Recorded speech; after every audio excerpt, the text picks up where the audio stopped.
Fizeram diagnóstico de um transtorno de personalidade para você e você ficou desapontada, não gostou, não aceitou muito bem o diagnóstico? Fica aqui comigo nesse vídeo e vamos conversar sobre os transtornos de personalidade, mais especificamente sobre a personalidade borderline ou emocionalmente instável.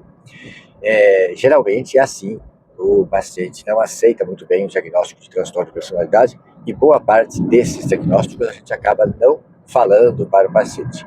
Mas se existe alguma demanda familiar que trouxeram para a consulta e querem explicações, né? Quem participou da entrevista, conversou junto, depois a gente pode fazer uma devolutiva do que a gente entendeu.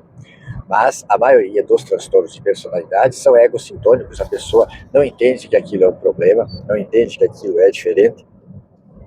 Na cabeça da pessoa se acredita que o mundo funciona assim, que a cabeça das outras pessoas funciona assim. Bom, personalidade, por definição, é o jeito estável, ou seja, permanente da pessoa ser.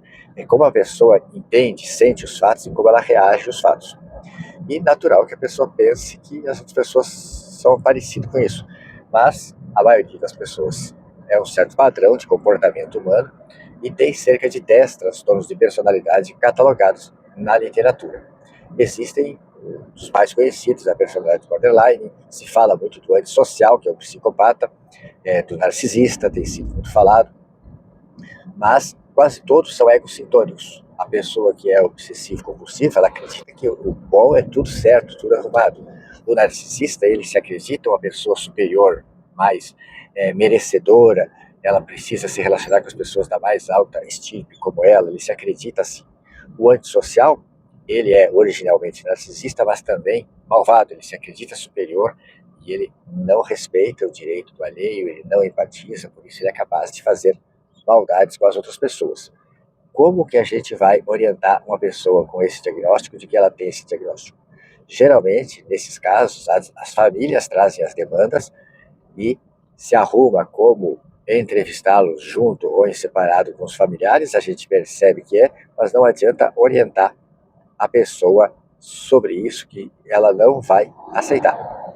Quanto à personalidade borderline, esses são pacientes que corriqueiramente peregrinam em alguns consultórios e levam diagnóstico de depressão, de transtorno de ansiedade, de transtorno de pânico, de bipolaridade, que eu não sei se os colegas falam em bipolaridade, tentando induzir que a pessoa tem doença bipolar do humor, ou seria uma outra entidade que eles chamam de bipolaridade, um espectro, que ia desde a personalidade borderline, ou emocionalmente instável, até a doença bipolar tipo 2, não sei.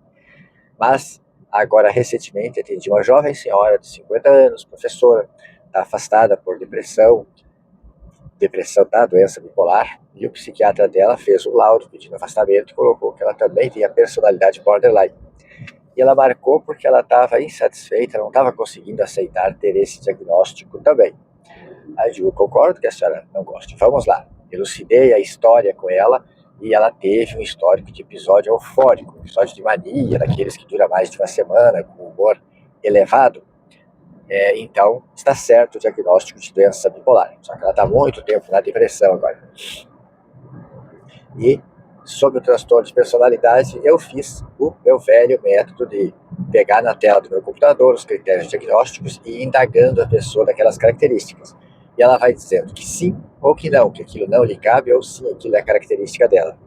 E ela respondeu sim para todos os quesitos da personalidade emocionalmente instável ou borderline.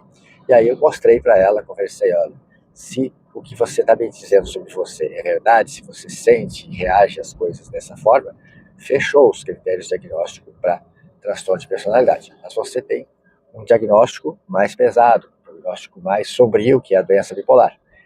A borderline precisa de psicoterapia e estabilizador de humor em baixa dose. Já a doença bipolar precisa de estabilizador de humor em dose plena e, por vezes, vai precisar de antidepressivo, outras vezes antipsicótico, se evoluir para a mania. E a personalidade emocionalmente instável é ego-distônica. É a mais tratável porque, com as crises de raiva, com as inseguranças, os medos, a instabilidade de humor, o paciente nota que ele tem perdas com isso, ele sofre quando vem o humor deprimido, quando ele perde a paciência numa crise de raiva, não controla a raiva, ele nota que aquilo trouxe perdas para ele e ele sofre em seguida. Então, como a ego distônica é a mais tratável, que mais o paciente tem capacidade para aceitar o diagnóstico e se entregar para uma terapia, para ele entender que ele sempre vai sentir as coisas do mundo, sempre vai sentir os fatos daquele jeito e vai ter o ímpeto de reagir daquela maneira que sempre reagiu.